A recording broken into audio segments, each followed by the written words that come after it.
ಧರ್ಮಸ್ಥಳದಲ್ಲಿ ನೂರಾರು ಶವ, ಕೆಲವರು ಅದನ್ನು ಸಾವಿರಾರು ಅಂತ ವರ್ಣನೆಯನ್ನು ಮಾಡ್ತಾರೆ. ಸಾವಿರಾರು, ಅವ್ರಿಗೆ ಸಾವಿರಾರು ಲೆಕ್ಕ ಆದರೂ ಗೊತ್ತಿದೆಯೋ ಇಲ್ಲೋ ಅಥವಾ ನಂಬರ್ ಆದರೂ ಕಲ್ತಿದಾರೋ ಇಲ್ಲೋ ನಂಗೆ ಅರ್ಥ ಆಗ್ತಿಲ್ಲ. ಬಟ್ ಈಗ ಸದ್ಯಕ್ಕೆ ನೂರಾರು ಶವಗಳ ಹೂತಿಟ್ಟ ಪ್ರಕರಣವನ್ನದನ್ನೇ ಕನ್ಸಿಡರ್ ಮಾಡೋಣ. ಏನಾಗಿದೆ? SIT ಈಗ ತನಿಖೆಯನ್ನು ನಿನ್ನೆಯಿಂದ ಆರಂಭ ಮಾಡಿದೆ. ಸುದೀರ್ಘ 8 ಗಂಟೆಗಳ ವಿಚಾರಣೆಯನ್ನು ನಿನ್ನೆ ಅಷ್ಟೇ ಅನಾಮಿಕನನ್ನು ಮಾಡಿತ್ತು. ಧರ್ಮಸ್ಥಳ ಗ್ರಾಮದಲ್ಲಿ ನೂರಾರು ಶವ ಹೂತಿಟ್ಟಂಥ ಪ್ರಕರಣ. ನಮಗೆ ಅವರು ಅನಾಮಿಕ, ಬಟ್ ನ್ಯಾಯಾಧೀಶರಿಗೆ ಅವ್ರು ಯಾರು ಅಂತ ಗೊತ್ತು. ಜೊತೆಗೆ SIT ಟೀಮ್ಗೂ ಕೂಡ ಅವ್ರು ಯಾರು ಅಂತ ಗೊತ್ತು. ಅಲ್ಲಿ ಮುಸುಕು ಹಾಕೊಂಡು ಕೂತ್ಕೊಂಡು ನನಗೆ ಉತ್ತರ ಕೊಡ್ತೀನಿ ಅಂತ ಹೇಳಿದರೆ ಕೇಳಲ್ಲ ಅವರೆಲ್ಲ. So DIG Anuchet and SP Jitendra Dayam ಅವರು ಈಗ ಅವರ ನೇತೃತ್ವದಲ್ಲಿ ತನಿಖೆ ನಡೀತಾ ಇದೆ. ಬೆಳಿಗ್ಗೆ 11 ಗಂಟೆಗೆ SIT ಕಚೇರಿಗೆ ಈಗ ಕರೆದಿದ್ದಾರಂತೆ. ಇವತ್ತು ಕೂಡ ಅನಾಮಿಕನ ವಿಚಾರಣೆ ಮುಂದುವರಿಯಲಿದೆ. ಒಂದು ರೀತಿಯಾಗಿ ಅನಾಮಿಕ ಹೆಂಗಾಗ್ಬಿಡ್ತಾರೆ ಅಂದರೆ ಪರಿಸ್ಥಿತಿ ಕೇಳಿ ಕೇಳಿ ಯಾಕಾದರೂ ಬಂದೆ ನಾನು ಅನ್ನೋ ಪರಿಸ್ಥಿತಿಗೆ ಆಗ್ಬಿಡುತ್ತೆ. ನಿನ್ನೆ 8 ಗಂಟೆ, ಇವತ್ತು ಮತ್ತೆ ಬೆಳಗ್ಗೆ 11 ಗಂಟೆಯಿಂದ ವಿಚಾರಣೆ ಆರಂಭ ಅಂತೆ. ಸೊ ಏನು ಉತ್ತರ ಕೊಡಲಿ, ನಾನು ಕೇಳಿದ್ದೇ ಕೇಳ್ತಾರೆ ಅನ್ನೋ ಪರಿಸ್ಥಿತಿಗೆ ಬಂದುಬಿಟ್ರೆ ಹೆಂಗೆ ಅಂತ ಗೊತ್ತಿಲ್ಲ. ವಿಚಾರಣೆ ಅಂದರೆ ಹಾಗೆ ಫೇಸ್ ಮಾಡಲೇಬೇಕು. ನಾನು ಎಲ್ಲವನ್ನ ಫೇಸ್ ಮಾಡ್ತೀನಿ ಅನ್ನೋದಾದರೆ ಬರಲೇಬೇಕಾಗತ್ತೆ. ಈಗ ಸದ್ಯಕ್ಕಂತೂ ವಿಚಾರಣೆಯನ್ನು ಇವತ್ತು ಕೂಡ ಮಾಡ್ತಾ ಇದ್ದಾರೆ SIT ಟೀಮ್ನವರು. ಒಳ್ಳೆಯದಾಗಲಿ ಅವರಿಗೆ. ಸೊ ನಿನ್ನೆ ಆಲ್ಮೋಸ್ಟ್ 8 ಗಂಟೆಗಳ ವಿಚಾರಣೆಯನ್ನು ಇದೇ ವ್ಯಕ್ತಿಗೆ ನಡೆಸಿದ್ರು. ಸೊ ಅನೇಕ ಪ್ರಶ್ನೆಗಳನ್ನು ಕೇಳಲಾಯಿತು. ಇಲ್ಲಿ ಯಾವ್ಯಾವ ಪ್ರಶ್ನೆಗಳಿಗೆ ಹೇಗೆ ಉತ್ತರ ಬೇಕೋ ಅದು ಬರೋ ತನಕ ಮತ್ತೆ ನಾವು ಈಗಷ್ಟೇ ಹೇಳಿದಾಗೆ ಕೇಳಿದ್ದನ್ನು ಮಾಡ್ತಾಯಿದ್ರು ಪೊಲೀಸರು. ಈ ಬೆನ್ನಲ್ಲೇ ಅನಾಮಧೇಯ ವ್ಯಕ್ತಿಯ ವಿಚಾರಣೆ ಇವತ್ತು ಕೂಡ ನಡೆಯುತ್ತೆ. ಬೆಳಗ್ಗೆ 11 ಗಂಟೆಗೆ ನೋಟಿಸ್ ಕೂಡ ಕೊಟ್ಟಿದ್ದಾರೆ. ಏನಾಗುತ್ತೆ, ಯಾವ ರೀತಿಯಾದಂತಹ ಉತ್ತರವನ್ನು ಇವತ್ತಿನ ತನಿಖೆ ಆಯಾಮದಲ್ಲಿ ಕೊಡ್ತಾನೆ, ಆಮೇಲೆ ಇದೊಂದು ಪ್ರಾಮಿನೆಂಟ್ ಗೋಲನ್ನು ರೀಚ್ ಆಗುತ್ತಾ ಅನ್ನೋದೇ ನಮ್ಮ ಪ್ರಶ್ನೆ. ಈಗ ತಾರ್ಕಿಕ ಅಂತ್ಯ SIT ತನಿಖಾ ವೈಖರಿ ಬಗ್ಗೆ ಇರೋ ಪ್ರಶ್ನಾರ್ಥಕ ಚಿಹ್ನೆ ಅಂತ ಹೇಳಿದ್ರೆ ಅದು ಲಾಜಿಕಲ್ ಎಂಡ್ಗೆ ಹೋಗಲ್ಲ ಅಂತ. ಸೊ ಇದು ಲಾಜಿಕಲ್ ಎಂಡ್ಗೆ ಹೋಗುತ್ತಾ? ಒಂದು ಕುತೂಹಲ ಇದೆ. ಎಕ್ಸ್ಕ್ಲೂಸಿವ್ ಡೀಟೇಲ್ಸನ್ನು ಏನು ಪ್ರಶ್ನೆ ಕೇಳಿದ್ರು, ಯಾವ ಉತ್ತರ ಬಂತು, ಪ್ರಾಮಿನೆಂಟ್ ಅಂತ ಅನಿಸಿದಂತಹ ಅಂಶಗಳು ಯಾವುದು, ಮತ್ತು ಗೋಲನ್ನು ರೀಚ್ ಆಗುತ್ತಾ? ಆಮೇಲೆ ನಿಜವಾಗ್ಲೂ ಈತ ಹೇಳೋ ಪ್ರಕಾರ ಒಂದು ಸ್ವಲ್ಪ ಈತನ ಬ್ಯಾಕ್ಗ್ರೌಂಡ್ ಎಲ್ಲ ಅಥೆಂಟಿಸಿಟಿ ಕರೆಕ್ಟ್ ಇದೆ ಅಂತ ಅನಿಸಿದ್ರೆ ಎಕ್ಸಿಮ್ಯೂಷನ್ ಪ್ರೋಸೆಸ್ಸನ್ನು ಮಾಡ್ತಾರೆ ಪೊಲೀಸರು. ಸೊ ಅದನ್ನು ಮಾಡಬೇಕಾದ್ರೆ ಅಗೇನ್ ಅಲ್ಲಿ ಕೋರ್ಟಿಂದ ಪರ್ಮಿಷನ್ ತೊಗೊಳ್ಬೇಕಾಗತ್ತೆ. ಫಸ್ಟ್ ಸಿಕ್ಕಿದೆಯಲ್ಲ ಸೆಂಟ್ರಲ್ ಪಾಯಿಂಟ್ ಅಂತ ಹೇಳಿದ್ರೆ, ಫಸ್ಟ್ ಆತ ತಂದುಕೊಟ್ನಲ್ಲ ತಲೆಬುರುಡೆ, ಅದು ಸೀಲ್ ಆಗಿದೆ ಆಲ್ರೆಡಿ. ಸೊ ಅದರದ್ದು DNA ಟೆಸ್ಟನ್ನು ಮ್ಯಾಚ್ ಮಾಡಬೇಕಾಗತ್ತೆ. ಆ DNA ಟೆಸ್ಟ್ ಬೇಕು ಅಂತ ಅಂದರೆ ಇಲ್ಲಿ ಯಾವ ಜಾಗದಲ್ಲಿ ಹೆಣವನ್ನು ಹೂತಿದ್ರು ಆ ಮಣ್ಣಿನ ಕಣಗಳನ್ನು ಟೆಸ್ಟ್ ಮಾಡಿಸ್ಬೇಕಾಗತ್ತೆ. ಏನಾಗುತ್ತೆ ಅನ್ನೋ ಕುತೂಹಲ ಸರ್. ಎಕ್ಸಾಕ್ಟ್ಲಿ, ಈ ಕುತೂಹಲ ಇದ್ದೇ ಇರುತ್ತೆ. ಈಗ ಅನಾಮಿಕ ತಂದಿರುವಂತಹ ವ್ಯಕ್ತಿ ಏನು ಬುರುಡೆ ಇದೆ, ಆ ಬುರುಡೆ ಫಸ್ಟು ಯಾರದ್ದು ಅನ್ನೋದು ಪತ್ತೆ ಹಚ್ಚಬೇಕಾಗಿದೆ. ನಾಪತ್ತೆ ಆಗಿರುವಂಥವರಲ್ಲಿ ಯಾರದ್ದು ಅಂತೇಳಿ, ಅದಾದ ನಂತರ DNA ಟೆಸ್ಟ್ ಮಾಡೋಕ್ಕಾಗತ್ತೆ. ಏನು ಸಿಕ್ಕ ತಕ್ಷಣ ಕಂಡ್ಕೊಂಡವ್ರದೆಲ್ಲ DNA ಮಾಡೋಕ್ಕಾಗಲ್ಲ, ಹಾಗೆಲ್ಲ ಮಾಡೋಕ್ಕಾಗಲ್ಲ. ದೂರುದಾರನಿಗೆ SIT ಕೇಳಿದಂಥ ಪ್ರಶ್ನೆಗಳೇನು ನೋಡಿ. ಈ ಪ್ರಶ್ನೆಗಳು ಹಿಂಗೆ ಕೇಳಿದ್ದಾರೆ, ಅವ್ರು ಹಾಗೆ ಉತ್ತರ ಕೊಟ್ಟಿದ್ದಾರೆ ಅಂತ ಹೇಳೋಕ್ಕಾಗೋದಿಲ್ಲ. ಕಾರಣ ಅದು ಒಳಗಡೆಗೆ ಗೌಪ್ಯವಾಗಿಯೇ ಇರುತ್ತೆ. ಈ ಥರ ಕೇಳುವಂಥ ಪ್ರಶ್ನೆಗಳಿರುತ್ತೆ, ಈ ಥರ ಉತ್ತರವನ್ನು ಕೊಟ್ಟಿರೋದು. ಯಾಕೆ ಅಂತಂದರೆ ಅವರ ಉತ್ತರಗಳು ಈಗಾಗಲೇ ನ್ಯಾಯಾಧೀಶರ ಮುಂದೆ ಕೊಟ್ಟಂಥ ಹೇಳಿಕೆ ಏನಿದೆ 183ಯಲ್ಲಿ, ಆ ಹೇಳಿಕೆಗಳಲ್ಲಿರುವಂಥ ಆಲ್ಮೋಸ್ಟ್ ಆಲ್ ಉತ್ತರಗಳನ್ನೇ ಹೇಳ್ತಾರೆ. ಫಿಕ್ಸ್ಡ್ ಆಗಿರೋದಾದರೆ ಆ ರೀತಿಯಾದಂಥ ಹೇಳಿಕೆಗಳು ಬರುತ್ತೆ, ಬದಲಾವಣೆ ಮಾಡೋಕ್ಕಾಗೋದಿಲ್ಲ. ಆಮೇಲೆ ಯಾಕೆ ಪ್ರಶ್ನೆಗಳನ್ನು ಪದೇ ಪದೇ ಕೇಳ್ತಾರೆ ಅಂತ ಹೇಳಿ, ಫಸ್ಟ್ ಟೈಮ್ ಅವನೇನಾದರೂ ಈ ಥರನೇ ಹೇಳಬೇಕು ಅಂತ ಯೋಚನೆ ಮಾಡ್ಕೊಂಡು ಬಂದಿದ್ರೆ ಅದನ್ನೇ ಹೇಳ್ಬೋದು. 2ನೇ ಸಲನೂ ಹಂಗೆ ಹೇಳ್ಬೋದು, 3ನೇ ಸಲನೂ ಹಾಗೆ ಹೇಳ್ಬೋದು. ಒಂದು 10-15 ಸಲ ಹೇಳಿದಾಗ ಹಂಗೆ ಯಾಕೆ ತಲೆ ಕೆಟ್ಟು ಹೋಗ್ಬಿಟ್ಟಿದೆ ಅಂತೇಳಿ ಏನು ಸತ್ಯ ಹೇಳಬೇಕು ಅದನ್ನು ಹೇಳಿ ಮುಗಿಸ್ಬಿಡ್ತಾರೆ. ಹಾಗಾಗಿ ಪದೇ ಇಂಟ್ರಾಗೇಷನ್ ಮಾಡುವಂಥದ್ದು ಇದೇ ವಿಚಾರಕ್ಕೋಸ್ಕರ. ಒಂದೇ ಪ್ರಶ್ನೆಯನ್ನು ಬೇಕಿದ್ರೆ ಒಂದು 100 ಸಲ ಕೇಳ್ತಾರೆ ಪೊಲೀಸರು.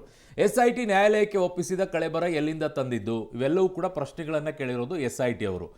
ಎಲ್ಲಿಂದ ತಂದಿದ್ದು, ಹೂತು ಹಾಕಿದ್ದ ಸ್ಥಳದಿಂದಲೇ ತೆಗೆದು ತಂದಿದ್ದೀನಿ ಅಂತ ದೂರುದಾರ.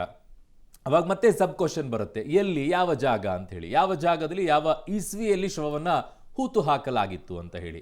ಪರ್ಟಿಕ್ಯುಲರ್ ಆಗಿ ವ್ಯಕ್ತಿ ಹೇಳ್ತಾ ಇರೋದು ಹೇಗೆ ಅಂತಂದರೆ, ಬರ್ತಾ ಇರುವಂಥ ಮಾಹಿತಿಯ ಪ್ರಕಾರ ಇಂಥದ್ದೇ ಜಾಗದಲ್ಲಿ, ಇಂಥದ್ದೇ ವರ್ಷದಲ್ಲಿ, ಇಂಥದ್ದೇ ದಿನ ಅನ್ನೋ ರೀತಿಯಲ್ಲಿ, ಇಷ್ಟೇ ಮೀಟರ್ ದೂರದಲ್ಲಿ ಅಂತೇಳಿ. ಮುಂದಿನ ಮಹಜರ್ ವೇಳೆ ಜಾಗ ತೋರಿಸ್ತೀನಿ, ಇಸ್ವಿ ಕೂಡ ಹೇಳ್ತೀನಿ ಅನ್ನುವಂಥದ್ದನ್ನು ಈಗ ಆ ಅನಾಮಿಕ ವ್ಯಕ್ತಿ ಹೇಳ್ತಾ ಇದ್ದಾರಂತೆ.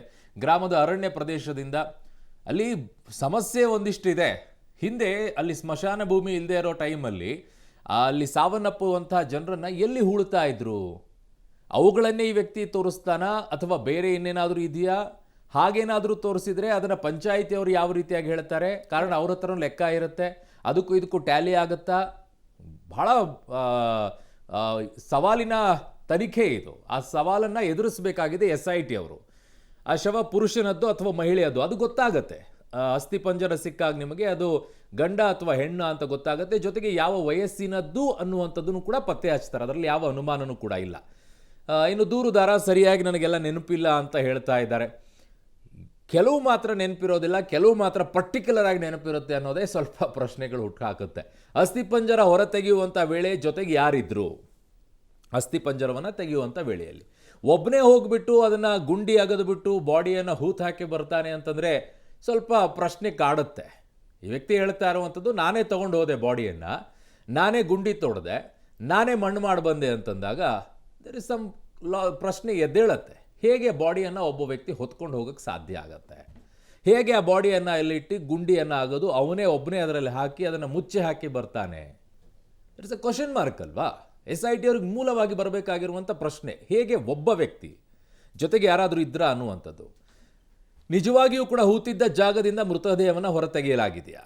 ನೋಡಿ, ಕೆಲವು ಸಂದರ್ಭದಲ್ಲಿ ಇನ್ವೆಸ್ಟಿಗೇಷನ್ ಮಾಡುವಂಥ ಟೈಮಲ್ಲಿ ಬೇರೆ ಎಲ್ಲಿಂದನೋ ಒಂದು ಮೂಳೆಯನ್ನು ತಂದುಬಿಟ್ಟು ನಾನು ತಂದಿದ್ದೀನಿ ಅಂತ ತೋರಿಸೋ ಸಾಧ್ಯತೆಯೂ ಇರುತ್ತೆ.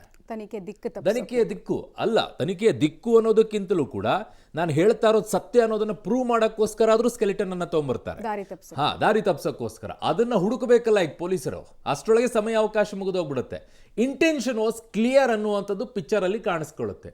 ನನ್ನ ಉದ್ದೇಶ ಏನು ಅಲ್ಲಿ ಇದೆ, ತೋರಿಸ್ಬೇಕು, ನಾನು ತೋರಿಸಿದ್ದೀನಿ, ನೀವೀಗ ಇನ್ವೆಸ್ಟಿಗೇಷನ್ ಮಾಡ್ಕೊಳ್ಳಿ. ಪೊಲೀಸರು ತಲೆ ಮೇಲೆ ಹಾಕಿಟ್ಬಿಡೋದು. ನಾಳೆ ಏನಾದರೂ ಇದನ್ನು ಪ್ರೂವ್ ಮಾಡೋಕ್ಕಾಗಲಿಲ್ಲ ಅಂದರೆ ಪೊಲೀಸರು ತನಿಖೆ ಸರಿ ಮಾಡಿಲ್ಲ, ನಿಮ್ಮ ತಪ್ಪದು, ನಾವೆಲ್ಲ ತೋರಿಸಿದ್ವಿ, ಈ ರೀತಿಯಾದಂಥ ಸ್ಟ್ಯಾಂಡು ಬರುತ್ತೆ. ನನ್ನ ಸಹೋದ್ಯೋಗಿ ಸುಕ್ಪಾಲ್ ಪೊಳ್ಳಿ ನನ್ನ ಸಂಪರ್ಕಕ್ಕೆ ಸಿಗ್ತಾ ಇದ್ದಾರೆ. ಸುಕ್ಪಾಲ್, ಇದರಲ್ಲಿ ಅನೇಕ ರೀತಿಯಾದಂಥ ಸವಾಲುಗಳು ಎದ್ದೇಳುತ್ತೆ. ಈಗ ಅನಾಮಿಕನನ್ನು ಕರ್ಕೊಂಡು ಬಂದಿರೋದು, ವಿಚಾರಣೆಯನ್ನು ಮಾಡ್ತಾ ಇರೋದು ಎಲ್ಲವೂ ಕೂಡ ಓಕೆ. ಅವನಿಗೆ ಒಂದೇ ಪ್ರಶ್ನೆಯನ್ನು ಬೇಕಿದ್ರೆ 10-15 ಸಲ ಕೇಳ್ತಾರೆ, ಅವ್ನು ಡಿಸೈಡ್ ಮಾಡ್ಕೊಂಡಿದ್ರೆ ಅದೇ ಉತ್ತರವನ್ನು ಪದೇ ಪದೇ ಕೊಡ್ತಾರೆ, ಅದರಲ್ಲಿ ಯಾವ ಅನುಮಾನನೂ ಇಲ್ಲ ಕೂಡ. ಆದರೆ ಅವ್ನು ತಂದಿರುವಂಥ ಬುರುಡೆ ಇದೆಯಲ್ಲ, ಎಲ್ಲಿದು ಏನು ಎತ್ತ ಅನ್ನುವಂಥದ್ದು ಒಂದು ಕ್ಲಿಯರ್ ಪಿಕ್ಚರ್ ಏನಾದರೂ ಸಿಗ್ತಾ ಇದೆಯಾ? ಅರುಣ್, SIT ಅಧಿಕಾರಿಗಳು ನಿನ್ನೆ ಸುಮಾರು 8 ಗಂಟೆಗಳ ಕಾಲ ಏನು ವಿಚಾರಣೆಯನ್ನು ಮಾಡಿದ್ದಾರೆ. ಅದರಲ್ಲಿ ಪ್ರಮುಖವಾಗಿ ಸುಮಾರು 1 ಗಂಟೆಗಳ ಕಾಲ ಇದೇ ಒಂದು ತಲೆಬುರುಡೆ ವಿಚಾರದಲ್ಲಿ ಆತನ ಜೊತೆ ವಿಚಾರಣೆಯನ್ನು ಮಾಡಿರುವಂಥದ್ದು. SIT ಅಧಿಕಾರಿಗಳ ಚಿತ್ತ ಇರುವಂಥದ್ದೇ ಈ ಒಂದು ತಲೆಬುರುಡೆಯ ಸುತ್ತ. ಹಾಗಾಗಿ ಸಾಕಷ್ಟು ವಿಚಾರಗಳನ್ನು ಆತನಿಂದ ಕಲೆ ಹಾಕಿದ್ದಾರೆ. ಪ್ರಮುಖವಾಗಿ SIT ಅಧಿಕಾರಿಗಳು ಸೇರಿದಂತೆ ಎಲ್ರಿಗೂ ಕಾಡುವಂಥ ಪ್ರಶ್ನೆ, ಈತ ಈ ಒಂದು ತಲೆಬುರುಡೆಯನ್ನು ಎಲ್ಲಿಂದ ತಗೊಂಡ್ಬಂದಿದ್ದಾನೆ ಅನ್ನುವಂಥದ್ದು. ಇದು ಕಾನೂನಾತ್ಮಕವಾಗಿಯೂ ಸರಿಯಾದ ಪ್ರಕ್ರಿಯೆ ಅಲ್ಲ. ಆತನೇ ಓರ್ವನೇ ಹೋಗಿ ಹೂತಾಕಿರುವಂಥ ಒಂದು ತಲೆಬುರುಡೆಯನ್ನು ಎತ್ತಿ ವಾಪಸ್ ತಂದು ಅದನ್ನು ನ್ಯಾಯಾಲಯಕ್ಕೆ ಕೊಟ್ಟಿರುವಂಥದ್ದು ಸರಿಯಾದ ವಿಚಾರ ಅಲ್ಲ. ಆದರೆ ಆತ ಹೇಳ್ತಾ ಇರುವಂಥದ್ದು, ನನ್ನ ಆರೋಪ ಏನಿದೆ, ಈ 100 ಶವಗಳನ್ನು ಹೂತಿಟ್ಟಿದ್ದೇನೆ ಅನ್ನುವಂಥದ್ದು, ಅದನ್ನು ಸಾಬೀತುಪಡಿಸಲಿಕ್ಕೆ ನನಗೆ ಇರುವಂಥ ಒಂದೇ ಒಂದು ಮಾರ್ಗ ಅಂದರೆ ಇದು ಅನ್ನುವಂಥದ್ದನ್ನು ಹೇಳ್ಕೊಂಡಿದ್ದಾನೆ. ಹಾಗಾಗಿ ನಿನ್ನೆ SIT ಅಧಿಕಾರಿಗಳು ಈ ಒಂದು ತಲೆಬುರುಡೆಯ ವಿಚಾರವಾಗಿ ಸಾಕಷ್ಟು ಮಾಹಿತಿಗಳನ್ನು ಆತನಿಂದ ತಗೊಂಡಿರುವಂಥದ್ದು, ಸಾಕಷ್ಟು ಪ್ರಶ್ನೆಗಳನ್ನು ಕೇಳಿದ್ದಾರೆ. ಅದಕ್ಕೆ ಆತ